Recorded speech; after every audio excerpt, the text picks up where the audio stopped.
Alô.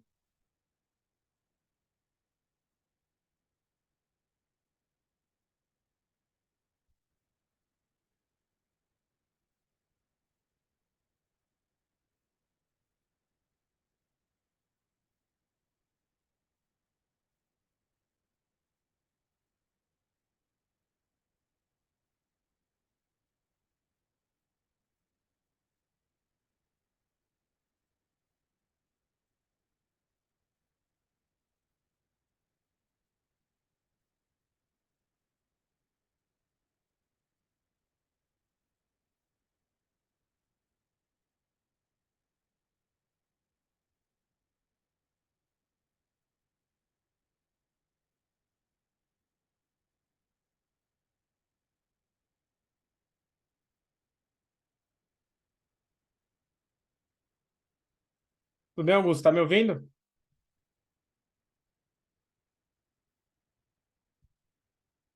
Não sei se o som tá bom. Deu uma mensagem de áudio aqui, de problema de áudio no meu computador. Giovana, tá me ouvindo bem? Pode escrever no chat. Você tá me ouvindo? Sim? Tá bom. Só vou esperar mais um pouquinho. Eu vou tentar transmitir ao vivo pelo YouTube também, tá? Só um minutinho. Vai. Faltam 4 minutinhos pra gente começar, tá?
2 minutinhos, tá? Vou checar aqui se tá transmitindo mesmo.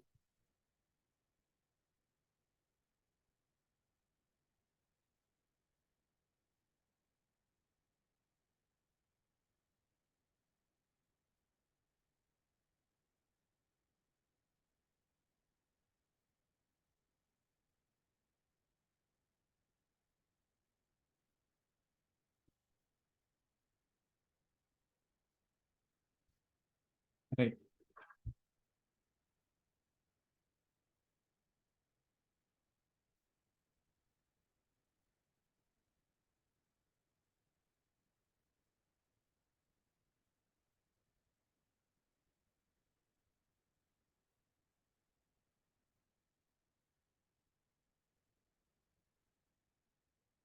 Rapidinho, pessoal, eu só vou colocar no meu Insta,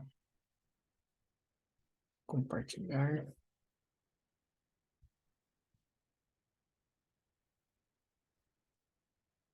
Fazendo tudo isso com um monitor só.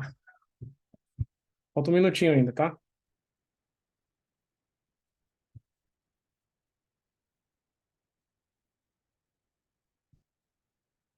É,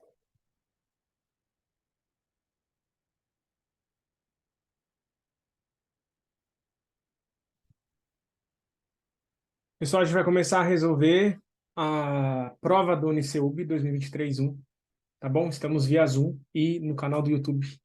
Só clicar no link abaixo.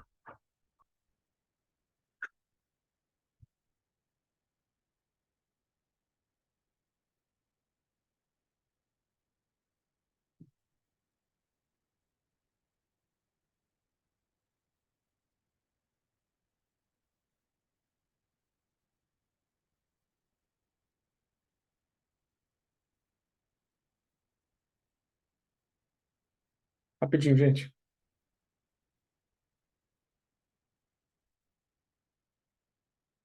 É,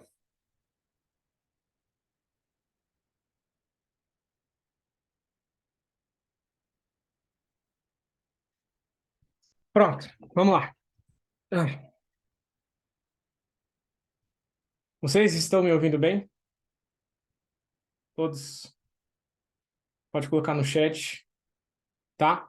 Então vamos lá, deixa eu só compartilhar a tela aqui. Eu estou fazendo a prova que colocaram no grupo ali, tá? Eu não sei, eu acho que é a versão 2, eu acho. Tá bom? Vamos lá. Primeiro exercício. É, A figura representa um fenômeno que ocorre quando partículas de cloreto de sódio, NaCl e água interagem no processo de dissolução. Dissolução é dissolver, né? Aí você tem o NaCl sólido, aí você tem as moléculas de água aqui, né? E tá vendo que o cátion está se separando do ânion. Ele não especificou qual que é o cátion, qual que é o ânion. Tudo bem? O fenômeno representado na figura é o agrupamento de moléculas de água que envolve cada uma das partículas que compõem o cloreto de sódio, são chamados respectivamente o quê? Vamos lá. Conceitualmente, né, já não pode ser ionização, porque ionização é um fenômeno de produção de íons a partir de coisas que não eram íons. Entendeu? Então, o NaCl é um composto iônico. Isso significa que é formado por um cátion e por um ânion. Tudo bem? Um composto molecular é um composto em que não tem cátions e ânions. Entendeu? E aí a ionização ocorre, que é a produção de íons. Dissociação iônica, separação de íons. Ionização, produção de íons a partir de uma coisa que não era iônica, tá certo? Por exemplo, ionização acontece com ácidos, tá? Então, não é a C e a D, porque é dissociação iônica. Agora, o nome do fenômeno vamos colocar assim, englobamento, não sei nem sei se existe englobamento, mas o fenômeno de englobar o cátion e ânion com as moléculas de água é chamado de solvatação, tá bom? Não é tensão superficial. Tensão superficial tem a ver com a força da união das moléculas, né, na superfície de um líquido e tudo mais. Então, não tem a ver com isso aqui. Isso aqui é solvatação. É quando, por exemplo, você tem o Na, que tem carga positiva, vai ser envolvido pelas moléculas de água, né? Lembra que o O tem o polo negativo? Você tem uma interação aqui chamada interação íon-dipolo, né? O íon dipolo, que é uma molécula polar. Então, toda a parte negativa da água vai interagir com a parte positiva do sal. E o contrário é verdadeiro também. O Cl- vai interagir com os hidrogênios, que são a parte positiva da água. Tá bom? Então, isso é chamado de solvatação. Resposta correta, letra B. Certo? Vamos para o próximo. Se tiver alguma dúvida, vocês podem falar no microfone ou colocar no chat aí que eu tô vendo, tá bom? Exercício 35. A formação de material particulado na atmosfera deve-se, em parte, pela reação entre amônia, NH3 presente no ar, e compostos de caráter ácido. Olha, cuidado aqui, ó. Caráter ácido, os quais interagem com a amônia produzindo sais e promovendo a diminuição da acidez da atmosfera. Dentre os compostos presentes na atmosfera que reagem com a amônia, formando material particulado, estão. Aí você tem aí várias alternativas. O que a gente tem que pensar? A amônia tem caráter básico, por isso que ela interage com coisas com caráter ácido. Aí é só você assinalar a alternativa que contém substâncias com caráter ácido. Vejam que, fora, exceto a situação aqui do metano, que é o CH4, e o ozônio, você está falando de óxidos, né? E óxidos, lembra, são substâncias binárias em que uma delas é necessariamente oxigênio e outra substância vai variar. Só que os óxidos, que são chamados de óxidos ácidos, normalmente, cuidado, normalmente são formados por ametais. Tudo bem? Então, carbono, enxofre, nitrogênio, deixa eu ver, acho que são basicamente esses, né? Lembra que esses aqui são por conta do efeito, da chuva ácida e tudo mais. Então, é só você assinalar a alternativa que contém óxidos ácidos. Por quê? Porque óxidos ácidos com alguma coisa com caráter básico vai produzir sal, tá? E água. Tudo bem? Então, a resposta correta, letra B. Gás carbônico. Lembra que, ó, gás carbônico é um óxido ácido, porque reage com água formando ácido carbônico. Trióxido de enxofre e trióxido de nitrogênio também são substâncias óxidos com caráter ácido, que reagem com amônia, que tem caráter básico. Letra B. Ok? Tá? Não é o metano, porque metano não tem caráter ácido ou básico, né? E o O3 também não, tá certo? Talvez, eu acho que o O3, eu não tenho certeza, mas acho que o O3 tem. Não, o O3 não tem, não. Não tem, tá? É a letra B aqui, tá bom? São 3 óxidos ácidos. Exercício 36. Talvez a questão mais complicada de você fazer na prova, tá? Acho ainda. Vamos lá. Uma alíquota de 5 ml de solução de ácido clorídrico de concentração 10 mol por litro é transferida para um balão de 500 ml que contém água destilada até metade de seu volume. Então, veja, você tem aqui um balão volumétrico que tem a marcação de 500 ml e você vai jogar aqui dentro uma alíquota de 5 ml de HCl. Certo? Aí falar no início você tem 250 ml já de água destilada. Você coloca, né, os 5 ml de ácido clorídrico e completa com água até dar o 500. Certo? Até dar 500 ml. Então, o que você fez aqui? Você fez uma diluição. Lembra a fórmula de diluição? M1V1 é igual a M2V2. Concentração inicial, 10 mol por litro. Né? Concentração molar, 10 mol por litro. Volume inicial, 5 ml. Precisa transformar? Não precisa, porque você vai cortar essas unidades. Eu vou até voltar aqui, vou colocar as unidades certinho para vocês verem que dá para cortar, tá? Vou escrever aqui do lado porque eu acho que vai acabar o espaço. Então vai ficar assim, ó, 10 mol por litro vezes volume inicial, 5 ml, é igual a concentração molar final vezes o volume final, que é 500 ml, certo? Completou até 500 ml, volume final, 500 ml. Por que a gente tem que encontrar a concentração molar final? Porque lembra, a gente está trabalhando com ácido clorídrico, é um ácido forte. Todo ácido em água libera H+, ácido de Arrhenius, tá? E Cl-. Como é um ácido forte, para 1 mol disso aqui, você vai ter 1 mol de H+, e 1 mol de Cl-, porque a gente considera a ionização desse ácido como 100%, né? Então, se você tiver 5 aqui, vai ser 5 aqui, vai ser 5 aqui. Se você tiver 0,1 aqui, vai ser 0,1 aqui, vai ser 0,1 aqui. Tá certo? Então, encontrando aqui, encontrando a concentração molar do HCl, você vai ter o seguinte, ó.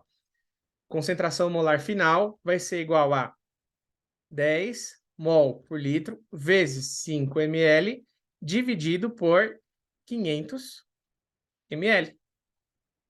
Corta aqui ml com ml, sobra unidade de mol por litro.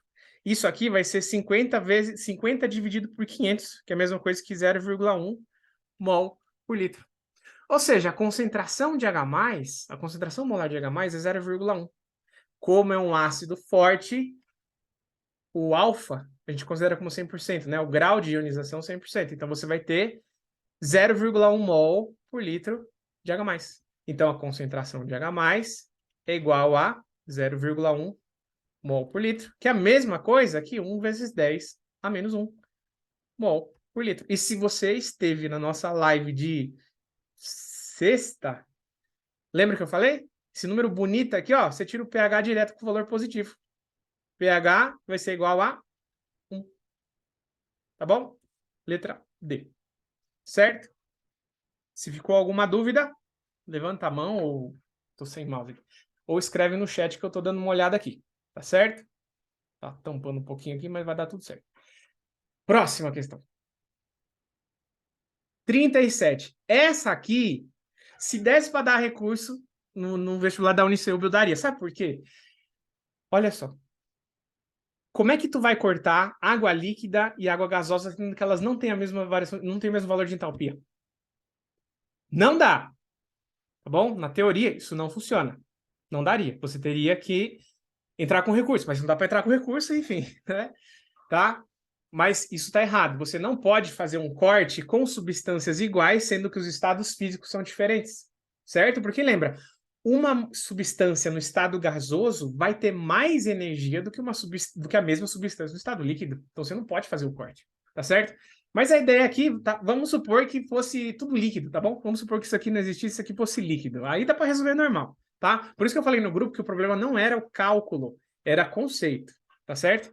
Então olha só, como que você resolve lei de Hess sem ter que reescrever esse bando de coisas. Você tem que se perguntar o seguinte: eu preciso de C2H2 no reagente. Vamos chamar isso aqui de equação 1, equação 2 e equação 3.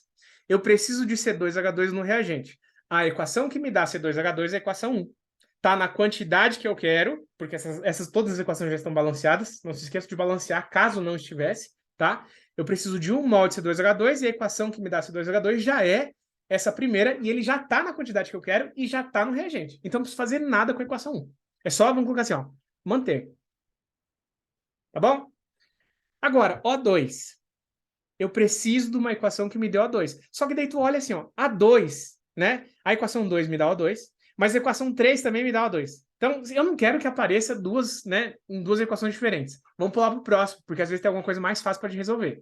Então, deixa em stand-by o O2. Vamos para o CO2. Eu preciso de CO2 no produto, na quantidade de 2 mols. Aí você vai olhar, bom, a primeira equação não me dá CO2. A segunda equação não me dá CO2. A terceira equação me dá CO2. Ele já está no produto e já está na quantidade que eu quero. Então, não preciso fazer nada com a equação 3. Então, é só você manter também a equação 3. Tá? Aí você olha, bom, beleza. Eu preciso agora usar a equação do meio. Eu tenho água aqui no produto. Eu tenho 3 mols de água aqui no produto, na equação 3. Só que tem 1 mol de água aqui na equação 2. E a água não aparece em mais nenhum lugar. Então, se eu fizesse simplesmente a subtração, né? Se eu fosse só manter isso aqui também, você faria aqui, tipo, 3 águas do produto menos uma água do reagente, ia dar 2 águas do produto. O que não bate com a quantidade que eu quero, porque eu só quero 1 mol de água. Então, o que você tem que fazer? Você não pode só manter aqui a equação, você tem que fazer o quê? Multiplicá-la por 2. Porque daí, multiplicando ela por 2, você vai ter 2 mols de H2, 2 mols de H2O, 2 mols de H2, e aqui você vai ter 1 mol de O2. Certo? Aí é só você ver, ó, corta 2 mols de H2O com 3 mols, aqui vai sobrar 1 mol de H2O, é o que eu preciso. 2 CO2 só aparece aqui, é o que eu preciso. 5 sobre 2 O2, é só você fazer isso aqui, ó, 7 sobre 2 menos 1 O2. 7 sobre 2 menos 1 O2 vai dar 5 sobre 2. Tá certo? E C2H2 tá aqui, cortamos isso aqui com isso aqui, certo? E H2 com esse H2. Então, é só você fazer isso aqui. Então, fazendo essa soma, vai ser menos 2, 3, 8, mais 286 vezes 2, deixa eu fazer rapidinho aqui, 286 vezes 2, isso vai dar 572, e aqui menos 1558. Somando tudo isso, vai ser menos 6120. Opa, desculpa, não vai dar isso aqui não. Somando tudo isso, vai dar, ó, 572 menos 1558 menos 238. Isso vai dar menos 1224 quilojoules. Pegadinha, se você assistiu a nossa live de sexta-feira, eu falei, toma cuidado com o comando da questão.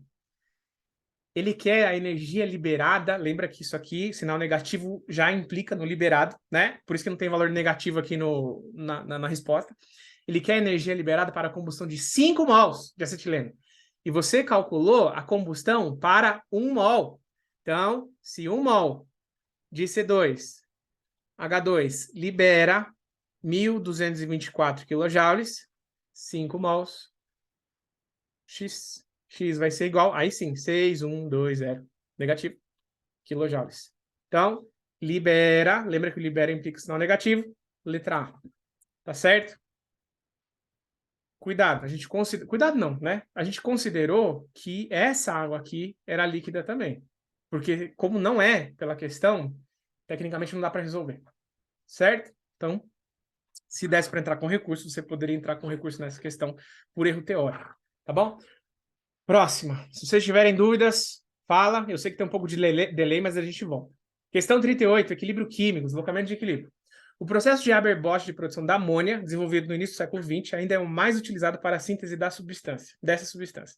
A equação que representa a síntese da amônia é essa. Síntese é produção da amônia, né? Então é um processo exotérmico, um processo que libera energia. No processo Haber-Bosch, verifica-se que o equilíbrio é deslocado para os produtos em temperaturas mais baixas, né? Porque se você diminui a temperatura, você desloca o equilíbrio no sentido exotérmico, que é o sentido dos produtos. Tudo bem?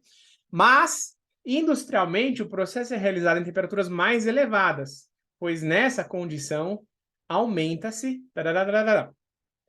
Vamos lá. Lembra que aumentar a temperatura favorece o sentido endotérmico? E o sentido endotérmico é o sentido contrário, é o sentido dos reagentes. Então, você aumentar a temperatura não vai alterar, não vai aumentar a constante de equilíbrio da reação. Vai diminuir a constante de equilíbrio. Tá certo? Ordem da reação também não. Isso não faz diferença, porque quem altera a ordem da reação... Quer dizer, a própria reação já tem sua ordem estabelecida, tá? Não é pela variação da temperatura que vai mudar a ordem de reação, tá certo? Estabilidade do produto, nada a ver também. Você aumentar ou diminuir a temperatura não faz diferença. Isso aqui é um gás, ou vai ficar mais quente ou vai ficar um pouco mais frio. Aí você poderia ficar entre a D e a E. Aumenta o rendimento da reação. Aí você fala aqui, bom, se está na indústria, a ideia é aumentar o rendimento da reação. Só que às vezes você pode, aí você cai num erro, porque ele está falando o porquê de usar temperaturas mais altas. Cadê? Aqui, ó, porquê de usar a temperatura mais alta? Óbvio que você tem que tentar aumentar o rendimento da reação. E ele aumenta o rendimento da reação aumentando a pressão, tá? Não é pela temperatura. Ele ocorre em temperaturas mais altas porque você vai aumentar a velocidade da reação. Lembra que o aumento da temperatura faz com que as moléculas se movimentem mais rapidamente, fazendo com que haja mais colisões e, consequentemente, mais colisões efetivas, fazendo com que produtos se transformem em reagentes. Tá certo? Então, não é o aumento no rendimento da reação, porque aumentar a temperatura favorece o sentido endotérmico, e o sentido endotérmico é o sentido contrário. Então, vai, tecnicamente, diminuir o rendimento da reação, o que é compensado pelo aumento da pressão, certo? Então, letra D, resposta certa. Aumenta a velocidade da reação. 39. Pilhas.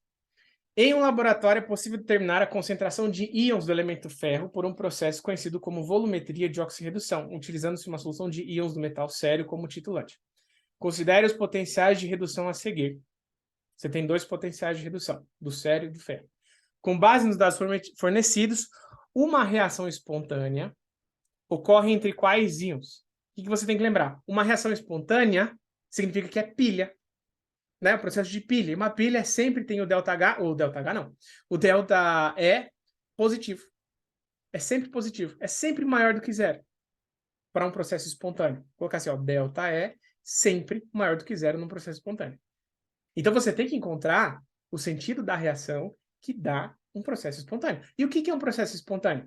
Quem tiver o maior potencial de redução, reduz. Quem tiver o menor potencial de redução, oxida. Aí, como você tem dois potenciais de redução, ele está falando, você tem dois potenciais de redução, não tem como você ter duas reações de redução, gente. Um oxida e o outro reduz. Quem tem o maior potencial de redução? O sério. Então, o sério reduz e o ferro vai ter que oxidar. Só que se ele vai ter que oxidar, você tem que reescrever a equação no sentido contrário. Então, você vai ter aqui, ó, a oxidação do ferro, ferro 2+, produzindo ferro 3+, mais um elétron, certo? Esse é o sentido da oxidação do ferro. E o potencial, né? Lembra que o potencial, você invertendo a equação, você inverte o potencial, o valor do potencial, então o potencial passa a ser positivo, mais 0,77, que agora passa a ser um potencial de oxidação, tudo bem? E o sério mantém, porque ele vai reduzir, então você vai ter aqui, ó, Ce4+, recebendo esse elétron que saiu do ferro, produzindo sério 3+. E o potencial continua sendo de redução, certo? Que é mais 1,44 volts. Como você tem um potencial de oxidação e um potencial de redução, a variação de potencial, basta você pegar a soma do potencial de oxidação mais o potencial de redução, certo? Então vai ser 0,77 volts mais 1,44 volts, tudo bem? Fazendo essa soma, você vai chegar em 2,21 volts. Aí ele fala o seguinte, com base nos dados fornecidos, uma reação espontânea ocorre entre quais íons? Ferro 2+, e sério 4+. Então, letra C. Sério 4+, ferro 2+, e a diferença de potencial positiva 2,21 volts. Tudo bem? Não sei se vocês acharam difícil essa, tá? Mas é assim, na minha opinião, é uma questão fácil, tá? Ele poderia complicar bem mais, tipo, te levar ao erro de ter que multiplicar os elétrons aqui, aí você acabava multiplicando o potencial também, o que está errado, né? Porque lembra que o potencial é uma grandeza que não depende da massa, diferentemente de entalpia, tá certo? Então vamos lá. Último. Opa, tá na outra tela. Peraí. Aqui, deixa eu só passar para o lado. 40. Tinha que ter uma de química orgânica, né? Reações. A adição de água em meio ácido a um alcino produz uma substância que estabelece um equilíbrio químico com seu isômero, fenômeno conhecido como tautomeria. Lembra que é um equilíbrio entre isômeros? Considerando a regra de Markov-Nikov, segundo a qual a adição de hidrogênio ocorre no carbono insaturado mais hidrogenado, a adição de água ao butilo resultará em um enol, que estabelece um equilíbrio químico com quem? Então, você tem o seguinte, ó, você tem o etino aqui, o etino não, o butilo. Opa, deixa eu só escrever aqui, ó. Que C tripla C, CH2, CH3. O nosso foco vai ser aqui. Porque lembra que a ligação π é mais fraca do que a ligação, ligação sigma? Então, é a ligação π que vai ser quebrada numa reação, primeiro, numa reação orgânica, tá certo? Então, você vai ter a hidratação, né? Ou seja, a adição de água. Eu vou reescrever a água dessa forma aqui, ó. HOH, mesma coisa que H2O, tá certo?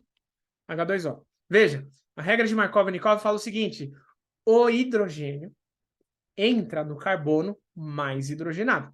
Então, obviamente, da insaturação. Então, você tem que analisar esses dois.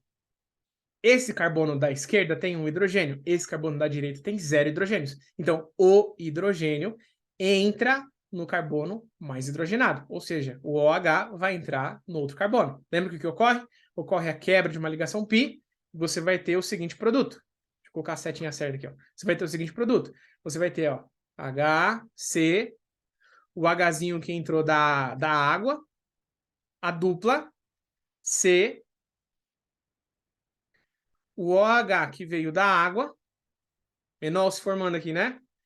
Aí você vai ter CH2, CH3. Tá aqui o enol.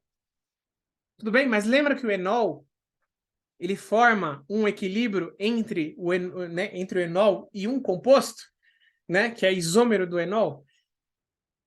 Vocês devem ter aprendido nas aulas de química inorgânica dentro de isomeria que basicamente podem ser cobrados dois tipos de tautomeria para vocês. O equilíbrio ceto-enólico e o equilíbrio aldo-enólico, tá certo? O que vai acontecer aqui, ó? Para formar, né, a outra substância. Vamos colocar aqui, ó. Vai haver deixa eu ver, isso. Vai haver a quebra dessa ligação, o hidrogênio entra nesse carbono e essa ligação é reformada aqui. Então, você vai ter isso aqui, ó. C, H, H, H. Aqui, C, dupla O. Aí você tem CH2 e CH3. Se você está bem treinado em funções orgânicas, essa função aqui é uma cetona. Tá bom? Letra E. Certo? Aí essa dupla ligação fica voltando aqui, aí o H volta, aí fica, né? Esse vai e volta, que é o equilíbrio entre o enol e a cetona, chamado de equilíbrio ceto-enólico. Tá bom? Acabou. Vocês têm alguma dúvida? Eu posso mandar para vocês esse PDF aqui, tá? Das questões resolvidas. Se vocês ficaram com alguma dúvida, podem falar. Vou dar uns 10 segundinhos assim, eu acho que não sei quanto tempo de delay tem, mas se vocês tiverem alguma dúvida é só perguntar. Minha percepção sobre a prova, não achei uma prova difícil, tá certo? A gente já resolveu questões, principalmente soluções, bem mais difíceis do que essa em provas anteriores, tá certo? Ela foi mais conceitual, não caiu cálculo estequiométrico, como vocês puderam ver, que era um conteúdo que cai bastante, não caiu forças intermoleculares, né? Talvez só uma pontinha, né? Aqui, bem pouca coisa na parte dessa primeira aqui, que é chamado de interação íon-dipolo, né? Só que tem gente que não considera isso aqui como uma interação intermolecular por ser uma molécula, tá bom? Mas é isso, gente, tá?